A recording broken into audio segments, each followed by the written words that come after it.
Selamat datang di channel Simar Imam. Sembari mendengarkan tinggalkan like dan komentarnya bosku. Jangan lupa pasang headset kalian. Siapkan kopi dan camilan. Lupakan pahitnya kehidupan. Mari kita dengarkan sambil rebahan. Penembak jitu terbaik. Bab 777. Kotak giok, kamu ingin kami menyerahkan kotak giok itu? Chong mendengus dengan nada meremehkan. Baru saja, Lian menjelaskan kepada mereka bahwa ada formasi rahasia di bawah air. Formasi ini belum sepenuhnya diaktifkan. Untuk mengaktifkannya, Anda harus menggunakan kotak giok di tangan semua orang. Tampaknya semua orang mengabaikan kotak giok di tangan mereka, hanya memperlakukannya sebagai benda yang digunakan untuk menyimpan gambar sisa. Jika Anda memikirkannya dengan cermat, Anda akan menemukan masalahnya. Jika kotak giok itu benar-benar biasa, mengapa hanya teknik pernapasan Buddhis yang bisa digunakan untuk membukanya? Setelah keluar dari air, Lian mengamati kotak giok di tangannya. Sebenarnya tidak ada yang salah di permukaan, tetapi ketika Anda menggunakan teknik pernapasan Buddhis untuk menyuntikkan energi sebenarnya, dan kemudian melihat ke cahaya, Anda akan menemukan tanda samar berkedip di dalam kotak giok. Metode pernapasan Buddhis adalah kunci untuk membuka kotak giok, dan kotak giok adalah kunci untuk mengaktifkan formasi bawah air. Alasan mengapa Lian tidak menemukan masalahnya sejak awal adalah karena dia sepenuhnya mengabaikan peran batu giok. Secara umum, mengaktifkan suatu formasi memerlukan kekuatan batu formasi, tetapi batu giok juga dapat digunakan untuk menggantikan batu formasi.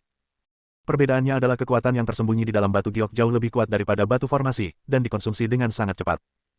Jika dia tidak menemukan takik berbentuk kotak giok di dasar air, Lian tidak akan mengira bahwa kotak giok adalah kunci untuk mengaktifkan formasi ini. Ada alasan lain mengapa Wumo tidak mempercayainya, yaitu karena Lian mengatakan bahwa formasi yang tersembunyi di bawah adalah formasi teleportasi. Seperti namanya, susunan teleportasi mirip dengan pintu acak Doraemon, yang dapat memindahkan orang atau benda dari satu tempat ke tempat lain. Lian baru saja membaca pendahuluan yang relevan. Ini adalah pertama kalinya dia melihat keberadaan susunan teleportasi dengan matanya sendiri.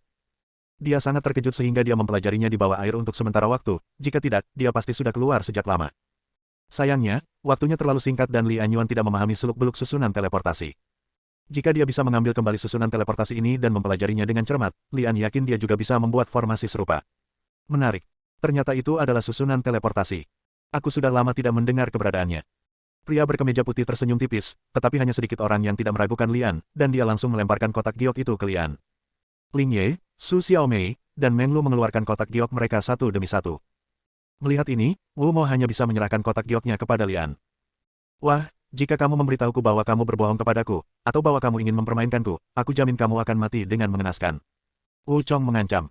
Lian mengabaikannya, dengan hati-hati memeriksa 7 kotak giok di tangannya, dan sekali lagi memastikan bahwa itu adalah kunci untuk mengaktifkan formasi. Dia mengangkat kepalanya dan berkata, ada sesuatu yang harus saya jelaskan kepada Anda. Semua kotak giok ini adalah barang sekali pakai, yang berarti kemanapun susunan teleportasi membawa kita harus pergi sebelum energi kotak giok tersebut habis, jika tidak kita mungkin akan terjebak di sana selamanya. Menurutmu, berapa lama susunan teleportasi akan bertahan? Tanya Monroe. Ang Li menjawab, 2 jam, pastinya tidak lebih dari 3 jam. Pendek sekali. Monroe mengerutkan kening. Ada juga sedikit kekhawatiran di wajah orang lain. Tidak ada yang tahu apa yang ada di Pulau Pemakaman Buddha. Jika ingin menemukan peninggalan agama Buddha hanya dalam waktu 2 jam, peluangnya bisa dikatakan sangat kecil. Saya punya pertanyaan. Su Xiaomei mengangkat tangan kanannya seperti seorang siswa dan berkata. Lian menoleh dan memberi isyarat agar Su Xiaomei berbicara. Su Xiaomei berkata, jika rumor tentang Pulau Pemakaman Buddha benar dan itu adalah tempat pemakaman Buddha, lalu bagaimana mereka bisa sampai ke Pulau Pemakaman Buddha? Apakah ada rute lain atau cara lain untuk mengaktifkan susunan teleportasi? Itu semua mungkin. Lian menjawab dengan samar. Faktanya, Ang Li lebih memilih metode lain untuk mengaktifkan susunan teleportasi, seperti susunan batu yang mirip dengan kotak giok. Semua orang merasa sedikit nyaman saat ini. Selama masih ada cara lain untuk menuju Pulau Pemakaman Buddha, tidak masalah jika kali ini Anda tidak mendapatkan banyak, lain kali saja ke sana. Jika tidak ada masalah, saya akan mulai mengaktifkan susunan teleportasi. Lian melihat sekeliling ke semua orang, dan ketika dia melihat tidak ada masalah, dia siap untuk masuk ke dalam air. Ngomong-ngomong, aku harus mengingatkanmu. 7 kotak giok melambangkan paling banyak hanya 7 orang yang dapat diangkut dalam satu waktu. Selain itu, jangan berpikir untuk menunggu kami lewat agar orang lain bisa melewati susunan teleportasi. Setiap teleportasi menghabiskan energi yang terkandung dalam kotak giok. Jika seseorang melewati susunan teleportasi ini setelah kita mungkin tidak dapat kembali. Petik 2. Setelah mengatakan itu, Lian berhenti memperhatikan apa yang dipikirkan orang lain dan melompat ke dalam air. Semua orang di Sekoci memiliki ekspresi tidak yakin. Hanya 7 orang yang bisa pergi ke sana, jumlah ini terlalu sedikit untuk rencana mereka sebelumnya, dan cadangan yang ditinggalkan oleh setiap orang tidak dapat digunakan untuk saat ini. Namun tidak semua orang begitu khawatir. Beberapa orang berencana pergi ke Pulau Pemakaman Buddha untuk mencari warisan Buddha terlebih dahulu, dan kemudian merampoknya setelah meninggalkan Pulau Pemakaman Buddha. Wow! Kolom air naik, dan meteran air surut, memperlihatkan kolom cahaya berwarna giok yang tingginya lebih dari 3 meter. Kemudian gambar yang sama muncul hingga 7 pilar cahaya identik muncul di arah berbeda. Saat pilar cahaya muncul, perlawanan yang ditemui semua orang sebelumnya menghilang. Saat Lian muncul ke permukaan, 7 pilar cahaya mulai pulih bersama, membentuk pintu cahaya giok. Masuk. Lian berenang langsung menuju gerbang cahaya giok karena dia berada di dalam air. Tanpa mengucapkan sepatah kata pun, Nian Yu mengikuti Lian begitu dia pindah. Tentu saja, orang lain tidak berani mengabaikannya, takut gerbang cahaya giok akan tiba-tiba menghilang. Wuchong melirik yang lain, mendengus dingin, lalu memerintahkan wanita di sebelahnya, kamu tetap di sini. Setelah mengatakan itu, tubuhnya berubah menjadi bola cahaya hitam dan memasuki gerbang cahaya giok. Menarik. Pria berkemeja putih itu langsung keluar dari sekoci tanpa instruksi apapun. Yang aneh adalah dia tidak tenggelam ke dalam air, melainkan berjalan di atas air dan berjalan ke gerbang cahaya giok selangkah demi selangkah. Tindakan ini juga mempunyai efek yang mengejutkan, dan bahkan Monroe terlihat murung, mengira dia sedang dalam masalah besar. 3 kelompok yang tersisa adalah Meng Lu, Su Ken dan Ling Ye. Organisasi lain hanya masuk dengan orang-orang terkuat, hanya Wu Zong yang mengirim Ling Ye yang lebih lemah. Tampaknya Wu Zong tidak khawatir untuk menemukan warisan Buddha. Yang dikhawatirkan adalah orang-orang akan disergap ketika mereka keluar dari portal. Meninggalkan para ahli di luar untuk melindungi warisan Buddha memiliki peluang lebih besar. Wow! Air laut mengalir deras ke pantai karang. Lian, Nian Yu, Wu Mo, pria berkemeja putih, Su Ken, Meng Lu dan Ling Ye berdiri di atas batu pantai sambil memandang ke pulau di depan mereka. Sekarang mereka memiliki susunan teleportasi yang mengirim mereka ke pulau yang sama sekali asing. Tidak ada yang tahu seberapa besar pulau ini, namun ditutupi dengan vegetasi hijau, dan sepertinya sudah bertahun-tahun tidak ada manusia yang menginjakan kaki di sana. Tak jauh dari ketujuh orang Lian, terdapat beberapa patung Buddha yang tergeletak terbalik. Masing-masing patung Buddha tidak lengkap, yang seolah menegaskan bahwa disinilah letak pulau pemakaman Buddha. Bab 778. Apa rencanamu? Apakah kalian semua akan bekerja sama, atau? Monroe bertanya. Wuchong menyela Monroe dengan kasar dan berteriak dengan keras, kerja sama. Hah, mengapa saya harus membuang waktu bersama Anda? Siapapun yang dapat menemukan warisan Buddha adalah orang yang memiliki kesempatan. Saya akan mengambil langkah pertama. Setelah mengatakan itu, Wuchong berubah menjadi bola energi hitam, naik ke udara, dan berlari menuju kedalaman pulau. Di saat yang sama, pria berkemeja putih tidak berkata apa-apa dan langsung berjalan ke depan. Dengan tangan di belakang punggung, ia tampak seperti sedang berkeliaran di halaman belakang rumahnya, namun kecepatannya tidak lambat sama sekali, setiap langkahnya sekitar 4 atau 5 meter. Su Ken melirik orang-orang yang tersisa. Secara relatif, dia masih percaya pada Lian, tetapi pulau itu begitu besar sehingga mustahil untuk mengunjungi semua tempat dalam 2 jam. Daripada semua orang berkumpul dan membuang waktu, lebih baik mencoba peruntungan sendiri. Su Ken memeluk Lian dan bergegas menuju ke dalaman pulau tanpa memikirkannya, mengambil jalan lain. Semoga beruntung. Ling Ye juga menyapa Lian, lalu berlari ke depan. Monroe tersenyum pahit dan berkata, sepertinya kita harus berpisah. Saya harap semua orang dapat menemukan warisan Buddha. Setelah mengatakan itu, 2 sayap tembus pandang muncul dari punggung Monroe, dan mereka terbang ke udara dengan lambaian sayap. Setelah beberapa kali melambai, mereka menghilang. Ketika Nian Yu melihat semua orang pergi, dia menoleh ke arah Lian dan bertanya, Tuan, apakah kita belum berangkat? Nampaknya gadis kecil itu khawatir seluruh warisan Buddha akan jatuh ke tangan orang lain. Lian, sebaliknya, tidak merasa cemas sama sekali, dan berkata kepada Nian Yu, mengapa panik? Bahkan jika Anda dan saya memiliki kesempatan untuk menemukan warisan Buddha, apakah menurut Anda kita dapat mengambilnya? Daripada mengambilnya jika aku berisiko menemukannya, lebih baik istirahat di sini sebentar. Mari kita amati situasinya. Tuan, apakah kamu terlalu penakut? Nian Yu berkata dengan nada menghina. Ledakan. Lian tiba-tiba menamparkan wajah Nian Yu dan memarahi, bagaimana kamu bisa berbicara dengan guru? Lagi pula, apa yang kubilang padamu sebelum masuk? Tidak ada yang lebih penting dari kehidupan. Jika Anda bahkan tidak memiliki kehidupan, apa gunanya mendapatkan warisan Buddha? Petik 2. Saya mengerti, Tuan. Nian Yu mengusap kepalanya yang sakit dengan ekspresi sedih. Dia mempertaruhkan kematian untuk datang ke sini, tapi bagaimana dia bisa membenarkan perjalanannya dengan sia-sia? Lian meluangkan waktu untuk mempelajari gerbang cahaya giok yang baru saja dia tinggalkan, dan menemukan bahwa ada juga susunan teleportasi di bawahnya yang tampak abu-abu seperti bagian luarnya. Sayangnya, dia tidak punya waktu untuk mempelajarinya secara mendalam. Tuan, cepat lihat. Teriak Nian Yu sambil memegang teleskop. Lian juga mengangkat teleskopnya dan melihat ke puncak gunung, di mana terdapat sebuah kuil megah dengan cahaya kemasan yang redup. Jika tempat di pulau pemakaman Buddha kemungkinan besar memiliki peninggalan Buddha, tentu saja kuil emas ini. Namun, kuil itu terlalu jauh dari semua orang, dan tidak ada yang yakin apakah kita bisa pergi ke sana dan kembali dalam 2 jam. Selain itu, pulau pemakaman Buddha terlihat damai di permukaan, namun sebenarnya menyimpan niat membunuh. Oleh karena itu, Lian tidak berniat pergi ke kuil itu. Namun, yang diminta Nian Yu untuk dilihat Lian bukanlah candi, melainkan bagian bawah candi. Seorang pria berkemeja putih diserang oleh monster berwajah hijau dan bertaring yang bukan manusia atau hantu. Pria berkemeja putih itu dianggap oleh Ang Li sebagai yang terkuat di antara mereka semua. Tanpa diduga, dia berlari ke dasar kuil dalam waktu sesingkat itu.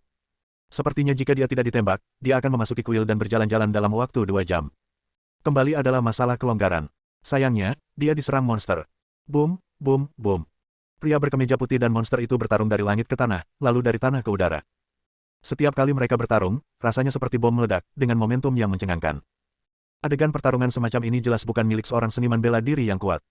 Tampaknya tebakan Lian sebelumnya benar. Saya tidak tahu di mana Monroe menemukan guru seperti itu. Jika dia ingin menyakiti semua orang, meskipun semua orang mendapatkan warisan Buddha, mereka tidak akan bisa menyimpannya. Pria berkemeja putih memiliki kultivasi yang tinggi, tetapi monster yang terlihat seperti manusia dan hantu itu memiliki kekuatan yang tidak rendah. Ia benar-benar menekan pria berkemeja putih dan tidak dapat bergerak maju. Yaksa! Lian berteriak dalam hati setelah melihat monster mirip manusia itu. Yaksa adalah hantu jahat, tapi dia juga pelindung Buddha di antara 8 kelas dewa dan naga. Karena hantu jenis ini muncul di pulau pemakaman Buddha, sepertinya memang benar ada peninggalan agama Buddha, dan 80% peninggalan agama Buddha ada di kuil tersebut. Lian melihat ke kuil itu lagi, tapi dia hanya bisa menghela nafas kegirangan. Dengan kekuatannya saat ini, dia bukanlah tandingan Yaksa. Selain itu, ada 8 pelindung Buddha di 8 suku naga langit, selain Yaksa, ada juga dewa, naga, asura, del. Kekuatan orang-orang ini pasti lebih kuat dari yang sebelumnya. Berlari untuk mengambil warisan Buddha sekarang akan mengorbankan nyawa Anda. Tuan, yang lain sepertinya juga berkelahi. Nian Yu tiba-tiba berkata. Lian berpatroli ke arah lain, tapi tidak melihat siapapun, tapi mendengar suara pertempuran. Sepertinya serangan penembak jitu terhadap yang lain tidak serius. Tuan, hampir 1 jam telah berlalu. Apakah kita benar-benar ingin menyia-nyiakan kesempatan ini? Nian Yu bertanya dengan enggan. Lian melihat lagi ke arah Yasha yang sedang berkelahi dengan pria berkemeja putih itu. Sejujurnya, dia bahkan tidak punya ide sedikitpun untuk mencari warisan Buddha. Namun melihat mata Nian Yu yang penuh harap dan memikirkan perubahan dalam keluarga Nian, Lian menggelengkan kepalanya dan mendesah pelan. Nak, kamu sudah melihat betapa berbahayanya tempat ini. Kami hanya punya waktu setengah jam untuk mencari dan melihat apakah ada peluang. Setelah setengah jam, tidak peduli apakah Anda menemukan apa yang Anda inginkan atau tidak, Anda harus pergi dari sini. Apakah kamu mengerti? Ya, Nian Yu mengangguk penuh semangat. Lian menemukan arah yang belum pernah dilalui orang lain dan mulai berjalan ke depan. Jalannya tampak mulus. Setidaknya Lian dan Nian Yu tidak menemui penembak jitu atau bahaya di sepanjang jalan. 20 menit berlalu tanpa disadari, tetapi Lian berhenti sebentar, mengerutkan kening, dan melihat ke atas ke langit. Aku melihat bayangan putih dan bayangan hijau saling berkejaran, pria berkemeja putih dan Yaksa itulah yang baru saja bertarung. Entah apakah pria berkemeja putih itu sudah kalah atau tidak ingin berhadapan dengan Yasha Sugumi, sebenarnya dia ingin kabur, tapi Yasha mengejarnya. Hanya saja arah pelarian pria berkemeja putih itu kebetulan mengarah ke Lian dan Nian Yu. Lian mengumpat dalam hati dan berdoa agar pria berkemeja putih dan Yaksa cepat lewat sini. Hah! Pria berkemeja putih kebetulan menemukan Lian dan Nian Yu saat ini, dan langsung berlari ke arahnya sambil berteriak, Saudara Li, bantu aku membunuh monster ini secepatnya. Pamanmu. Lian diam-diam mengutuk di dalam hatinya, tapi tidak ada yang bisa dia lakukan karena Yasha juga telah menemukan dia dan Nian Yu. Pria berkemeja putih itu menunjukkan senyuman licik dan terus berlari menuju Yaksa. Bab 779. Lari cepat, lari sejauh yang kamu bisa. Lian berteriak pada Nian Yu, yang telah mengambil senapan sniper dan menarik pelatuknya ke arah Yasha. Pum, tom. Ang Li menembakkan 2 peluru berturut-turut, tetapi mereka diblokir oleh Yasha dengan lengannya, dan 2 api petir kecil menyala untuk melahap Yasha. Pria berkemeja putih itu tampak sedikit senang saat melihat ini. Jika Lian dapat menyakiti Yaksa atau menahannya, maka dia akan bisa kembali ke kuil di puncak gunung dan mendapatkan peluang besar. Jika Lian tahu apa yang dipikirkan pria berkemeja putih itu, dia pasti akan mengutuk. Anda tidak bisa berurusan dengan satu Yaksa saja, dan Anda ingin mendatangkan anggota Tianlong Babu lainnya juga. Ini benar-benar mencari kematian. Panggilan. Yasha bergegas keluar dari api. Bom penembak jitu gagal menyebabkan kerusakan apapun padanya. Pria berkemeja putih itu pun terlihat kecewa saat melihat hal tersebut. Dengan momentumnya barusan, ia sangat mengira Yasha akan terluka. Saudara Li, ayo bergabung untuk membunuhnya. Bom petir penembak jitu tidak melukai Yasha, namun berhasil membuatnya kesal. Ditambah dengan perkataan pria berkemeja putih itu, ia langsung menatap Lian dengan tatapan mematikan. Rasio kuda-kuda. Lian mengutuk secara diam-diam. Melihat senapan sniper itu tidak berguna melawan Yasha, dia hanya meletakkannya di punggungnya dan mengeluarkan manik-manik petir, memegang 4 di antara jari kiri dan kanannya. Wus, wus. 8 bola petir ditembakkan tidak lebih lambat dari kecepatan peluru, menutupi langit seperti dewi yang menyebarkan bunga, menutupi pria berkemeja putih dan Yaksa secara bersamaan. Pria berkemeja putih itu tampak sedikit marah saat melihat ini, dan berteriak, Li, apakah kamu ingin membunuhku juga? Kamulah yang awalnya menyebabkan ini. Lian mengumpat secara diam-diam, mengabaikan pria berkemeja putih itu, berbalik dan lari setelah memukul bola petir. Keterampilan pergerakan pria berkemeja putih itu luar biasa. Dia menghindari semua petir dengan mengelak ke kiri dan ke kanan. Namun, Yasha yang mengejarnya tidak seberuntung itu.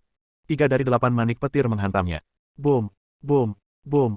Kekuatan manik-manik guntur jauh lebih kuat daripada bom guntur penembak jitu, dan dampak ledakannya bahkan lebih mencengangkan. Api guntur kembali menelan Yasha. Sehat. Lian hanya menoleh ke belakang dan tahu bahwa manik-manik petir tidak ada gunanya bagi Yasha. Merayu. Yasha mengeluarkan suara seperti hantu menangis atau serigala melolong dalam nyala api, lalu mengabaikan pria berkemeja putih itu dan berbalik mengejar Lian dengan seluruh kekuatannya. Pria berkemeja putih itu tiba-tiba ditinggalkan, yang membuatnya tampak sedikit terkejut. Dia segera pulih dan bergegas menuju kuil di puncak gunung lagi. Lian diam-diam terdiam. Melihat dia tidak bisa menyingkirkan Yasha, dia melemparkan 2 manik petir lagi. Boom! Boom! Yasha tidak berniat menghindar, dan membiarkan manik-manik petir menghantamnya, seolah-olah dia sengaja memamerkan kekuatannya. Setelah 2 manik petir meledak, api petir yang memenuhi tubuh Yasha menjadi beberapa poin lebih kuat, namun tetap tidak bisa membunuh monster itu. Wajah Lian menjadi gelap, dan dia mengeluarkan sesuatu di masing-masing tangannya, yang merupakan kumpulan harta Buddha, palu kayu, dan ikan kayu. Setelah menggunakan metode pernapasan Buddha untuk menuangkan energi sejati, ikan kayu dan palu kayu memancarkan cahaya kemasan. 8 suku naga langit awalnya adalah pelindung Buddha. Setelah melihat perubahan Lian, kecepatan dampaknya melambat. Ledakan. Palu kayu itu menghantam ikan kayu itu dengan perlahan, menimbulkan suara benturan yang tumpul. Seluruh ruangan beriak seperti riak air, dan Yasha yang mendekat jatuh langsung dari langit ke tanah.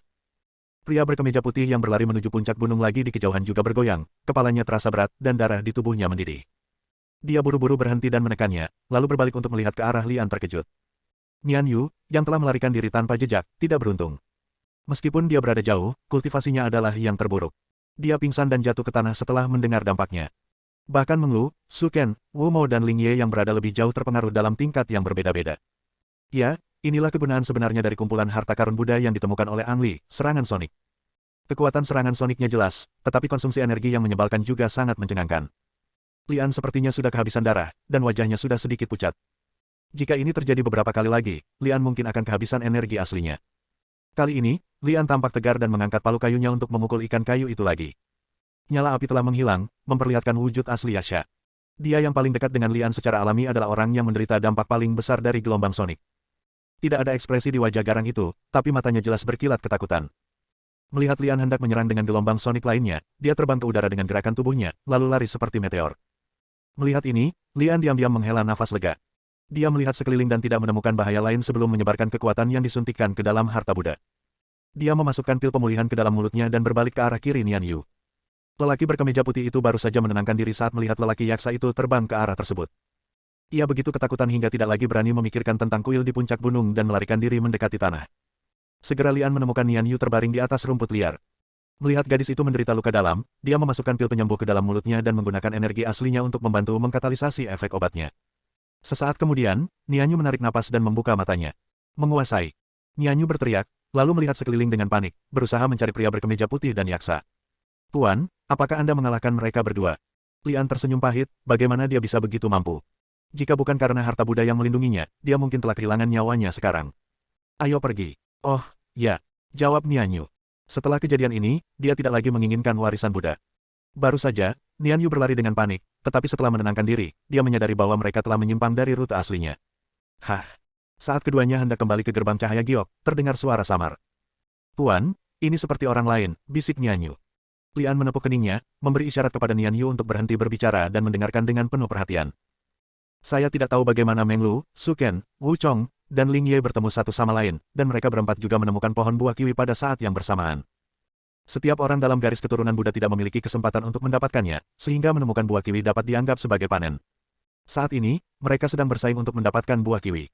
Setelah mendengarkannya sebentar, Lian menyerah untuk pergi, dan ingin memancing di perairan yang bermasalah untuk menghindari perjalanan yang sia-sia. Ikuti aku sebentar dan bermainlah di sisimu. Ingat, jangan serakah. Jika saya bilang pergi, segera pergi. Lian berbisik. Ya, Tuan. Nian Yu menjawab dengan lembut, matanya penuh harapan. Bab 780. Ada tanaman merambat aneh yang tumbuh di hutan lebat Pulau Pemakaman Buddha. Tanaman merambat itu setebal lengan orang dewasa, dengan tulisan Buddha menjulang di atasnya dan 12 buah seukuran kepalan tangan. Kedua belas buah ini memiliki bentuk yang berbeda-beda, jika diperhatikan bentuknya mirip binatang, yaitu tikus, lembu, harimau, kelinci, naga, ular, kuda, domba, monyet, ayam, anjing, dan babi. Karena jumlahnya 12 dan bentuknya seperti hewan zodiak, maka buah kiwi ini disebut buah zodiak. Tidak ada yang tahu apa tujuan pengambilan buah zodiak, namun jika buah zodiak tersebut ditemukan di Pulau Pemakaman Buddha, tentu akan menimbulkan perkelahian. Anehnya, biasanya ada binatang aneh yang menunggu dimanapun buah kiwi muncul, namun tidak ada satupun binatang aneh yang muncul di dekat buah zodiak ini. Sangat mudah untuk memahami bahwa tidak ada binatang aneh di Pulau Pemakaman Buddha. Bagaimanapun, pelindung Dharma Buddha dan 8 suku naga langit ada di sini. Yang membingungkan adalah 8 suku naga langit juga tidak tertarik dengan buah zodiak ini, mungkinkah mereka sama sekali tidak meremehkan buah zodiak berdasarkan kemampuannya. Apapun yang terjadi, jika buah zodiak ditemukan, mungkin akan terus tumbuh di sini. Aku yang pertama menemukan buah zodiak, dan itu seharusnya milik jiwa naga kita. Jiwa naga. Hah, bahkan jiwa nagamu ingin menelan begitu banyak buah kiwi. Apa kamu tidak takut membunuhmu? Waktu penutupan gerbang cahaya giok tidak lama lagi. Bagaimana kalau saya menyarankan agar semua orang berbagi buah zodiak ini secara setara? Berbagi rata. Aku tidak tertarik. Selama aku membunuhmu, semua buah zodiak ini akan menjadi milikku. Meng Lu, Su Ken, Ling Ye, dan Wu Chong masing-masing menempati satu sisi dan menemui jalan buntu. Su Ken sangat bersemangat. Dialah orang pertama yang menemukan buah zodiak tersebut, namun sebelum dia sempat memetiknya, 3 orang lainnya datang satu demi satu. Usulan Ling Ye untuk membagi uang secara merata ditolak. Di antara keempatnya, dia adalah satu-satunya dengan tingkat kultivasi terendah. Entah kenapa, dia tidak berniat pergi sama sekali, tetapi ingin bertarung dengan yang lain. Wu Chong sangat marah, tubuhnya diselimuti kabut hitam, dan dia sebenarnya ingin membunuh semua orang dan menelan buah zodiak. Meng Lu tampak menyendiri dan mendengus ketika melihat ini. Wu Chong, jika Wu Potian, leluhur klan Wumu, ada di sini, aku akan tetap menyerah, tetapi jika itu hanya kamu, kamu bahkan tidak ingin membunuhku. Titik. Timbang sendiri. Wu Chong terlihat jelek, dan dia jelas cemburu pada Monroe, tapi dia tidak mau melepaskan idenya sebelumnya dan ingin membunuh Monroe juga. Pertempuran akan segera dimulai, dan Ling Ye diam-diam pindah ke Su Ken sementara Monroe sedang berbicara dengan Wu Chong. Jangan menunggu, tidak ada sinyal sama sekali di Pulau Pemakaman Buddha. Orang-orang dari luar tidak dapat menemukannya kecuali mereka datang melalui gerbang cahaya giok, bisik Ling Ye. Su Ken mendengus, katakan saja apa yang ingin kamu katakan. Bergabunglah. Ling Ye melirik Wu Chong saat dia berbicara. Setahun yang lalu, Wu Zong dan Jiwa Naga bergabung. Ketika Lian kembali setahun kemudian, aliansi tersebut telah hancur, dan Wu Zong kembali membentuk aliansi dengan klan Wu. Aliansi ini jelas tidak kuat, jika tidak Wu Chong tidak akan membunuh Ling Ye demi buah zodiak. Untuk mendapatkan buah zodiak tersebut, Ling Ye hanya bisa mengandalkan Su Ken yang juga berasal dari ras manusia. Oke, tapi saya punya syarat. Tidak peduli berapa banyak buah zodiak yang saya dapat, saya harus memperhitungkan 70%. Su Ken berkhotbah. Wajah Ling Ye menjadi jelek saat mendengar ini. Su Ken berkata, Anda harus tahu bahwa saya menemukan buah zodiak ini terlebih dahulu. Jika Anda tidak menemukannya di sini, saya pasti sudah mendapatkan semua buah zodiak ini sejak lama. Sekarang saya hanya menempati 70%, dan itu tidak berlebihan. Oke. Ling Ye dengan enggan menyetujuinya, karena dia sangat khawatir gerbang cahaya giok akan ditutup, dan mereka semua akan terjebak di Pulau Pemakaman Buddha. Apa yang kalian berdua gumamkan? Wu Chong berteriak dengan keras, dan 2 anak panah kabut hitam masing-masing mengenai Ling Ye dan Su Ken. Di saat yang sama, Wu Chong sendiri menyerang Monroe. Su Ken mengangkat kelopak matanya sedikit dan mengeluarkan manik petir. Dengan ledakan, manik-manik buntur langit meledak dan panah kabut Long Xiang Ling Ye dihancurkan bersama-sama. Hal ini juga dilakukan untuk menunjukkan bahwa keduanya telah mencapai aliansi. Tahan mereka sementara aku memetik buah zodiak. Teriak Ling Ye dan bergegas menuju tongkat. Wajah Su Ken menjadi gelap, tapi kemudian dia kembali tenang. Jika Ling Ye berani menyesali janjinya, dia bisa membunuhnya dengan kekuatannya, jadi dia tidak peduli. Jika kamu ingin memetik buah zodiak, sudahkah kamu bertanya padaku? Monroe melambaikan tangannya, dan bila angin menghantam Ling Ye. Ling Ye ketakutan dan buru-buru mundur. Dengan ledakan, retakan sedalam setengah meter tercipta di tanah oleh bila angin. Lawanmu adalah aku. Su Ken berteriak keras dan melangkah maju untuk bergabung dengan Monroe dan Wu Chong di lingkaran pertempuran. Dia mengenakan sepasang sarung tangan perak di kedua tangannya, dengan pola listrik berkedip di atasnya, teknologi pertarungan hitam yang dikembangkan oleh Zheng Longsol. Dengan sepasang sarung tangan ini, Su Ken bisa bertarung dengan Monroe dan Wu Mo. Melihat Meng Lu dan Wu Chong ditahan, Ling Ye tidak lagi ragu-ragu dan bergegas menuju tongkat itu lagi. Siapa yang tahu saat dia hendak memetik buah zodiak, bayangan putih mencapai bawah pohon anggur dengan kecepatan luar biasa dan menamparkan Ling Ye dengan telapak tangan. Ling Ye kaget dan buru-buru melambaikan telapak tangannya ke depan, tapi begitu dia menyentuh telapak tangan lawan, dia terlempar dengan kekuatan yang tak terbayangkan. Kenapa dia ada di sini? Lian dan Yan Yu telah bersembunyi dan mengawasi dari kejauhan, berusaha mencari kesempatan untuk memetik buah zodiak. Namun, mereka melihat pria berkemeja putih tiba-tiba datang dan menghajar Ling Ye dengan kekuatan yang kuat. Pria berkemeja putih itu bertepuk tangan dan mengabaikannya. Dia mengulurkan tangannya yang lain untuk mengambil salah satu buah zodiak. Hah! Ekspresi pria berkemeja putih itu sedikit berubah. Sekalipun dia meraih besi kasar itu akan meninggalkan jejak, tetapi dia gagal mengeluarkan buah zodiaknya. Mendengus. Pria berkemeja putih itu mendengus dingin, dan segera meningkatkan kekuatannya dan menariknya dengan kuat.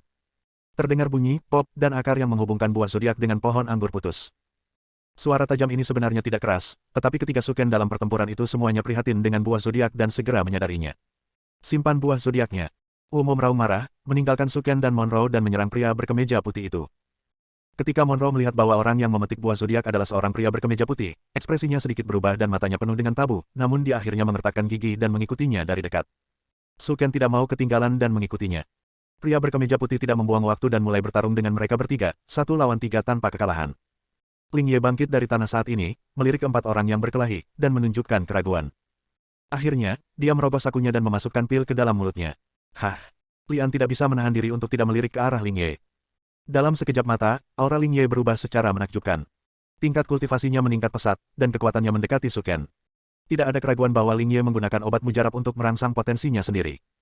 Pendekatan ini memiliki konsekuensi yang besar dan menyebabkan kerusakan yang sangat besar pada tubuh. Demi buah zodiak, Ling Ye tidak peduli. Sementara perhatian semua orang tidak tertuju padanya, Ling Ye, yang kekuatannya meroket, terbang dan memetik buah zodiak dengan suara pop. Bersambung.